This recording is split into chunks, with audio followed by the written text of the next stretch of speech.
Welcome back to the Earliest Reviews. Today's review is focused on Animal Kingdom Season 5, Episode 2, entitled What Remains.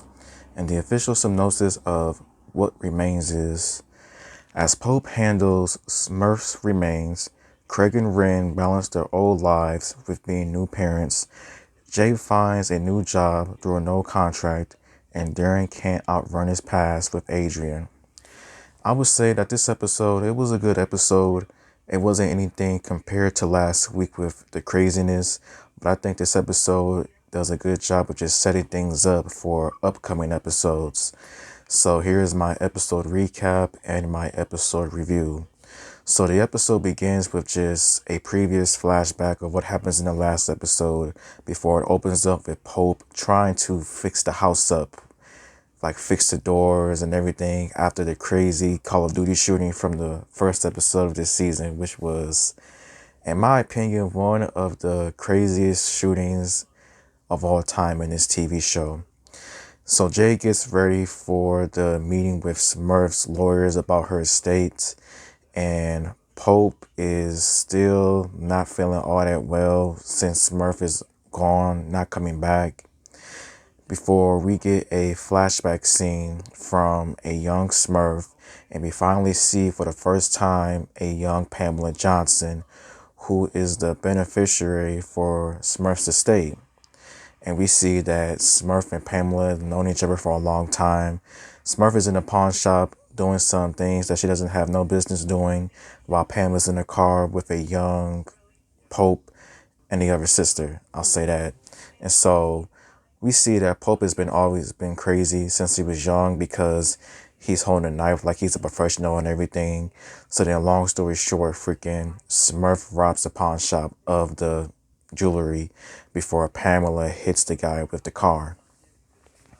It jumps back to present time where we're at the meeting with Smurf's lawyers and everything, and basically the guys cannot do anything to change Smurf's estate and will, as apparently she was in her right mind when she wrote it down.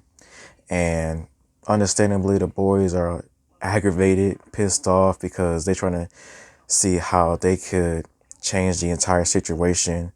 And so Jay has an idea in motion that he's going to try to find Pamela and take her out her misery, because with that, it could possibly open up Smurf's estate to the boys. And after that, after that, we see Jay meeting with Frankie and about how he needs her help and everything. And whenever she helps him, she wants 5% of everything that they're doing together, to which Jay's agree.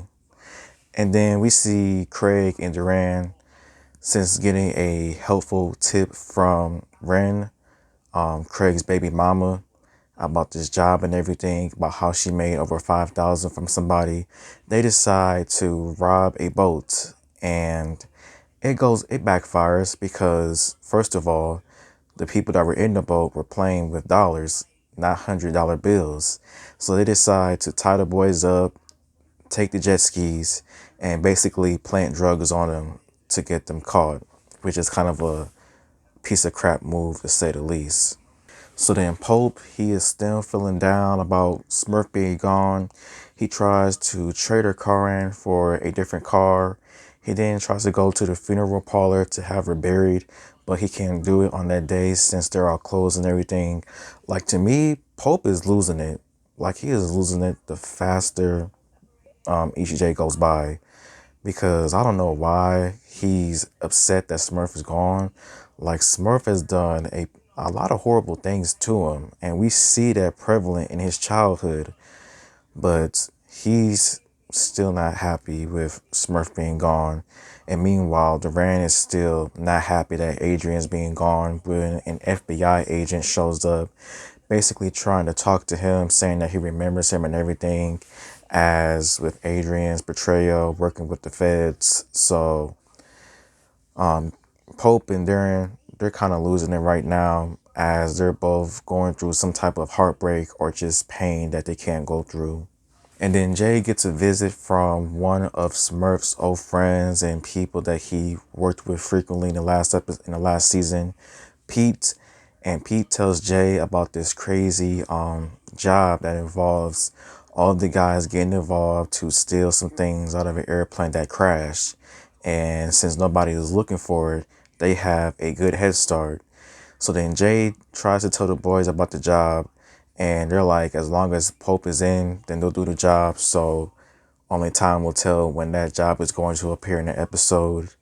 So then Pope decides to visit Julia's grave, where he sees a couple of other people with no names on the grave site right by Julia. So then, long story short, we don't know what happens. The next day, we see that Pope is up by the pool, where he accidentally pours in half of Smurf's remains into the pool. And that's how the episode ends. I thought this episode, to me, it was a pretty good episode. It wasn't anything crazy compared to the season premiere, but at the same time, it sets up a few possible things to happen in this season with Craig and Duran, Jay, Pope working at this crazy cargo airplane job. Jay and Frankie working together. No, Duran and Jay possibly having issues, as Jay definitely did know a lot more about Smurf's will and estate than all the other boys did. And there's a good reason, as in, because I would say that Jay is perhaps the best candidate to be in charge now, because he's been making moves on his own. He is like a psychopath, to say the least. And every single one of them, except for Craig, are going through something negatively. And so Jay is probably in his best state of mind to want to take control of the business and just everything else. Pamela Johnson, it was good to see flashbacks between her and Smurf, and how much important that she was in Smurf's life and the kid's life as well. As we see that Pamela and Smurf definitely does have a lot of history together, as she is just getting out of prison and trying to get her daughter back, and realizes that if she screws up again, then she's going back to prison big time for a very long time or whatever. So it's going to be interesting to see how much of an impact did Pamela have in Smurf's life? Like, what did she do that made her the beneficiary of Smurf's estate and will? But cool episode. Only time will tell with how crazy stuff is about to get with this season. And until next time, goodbye.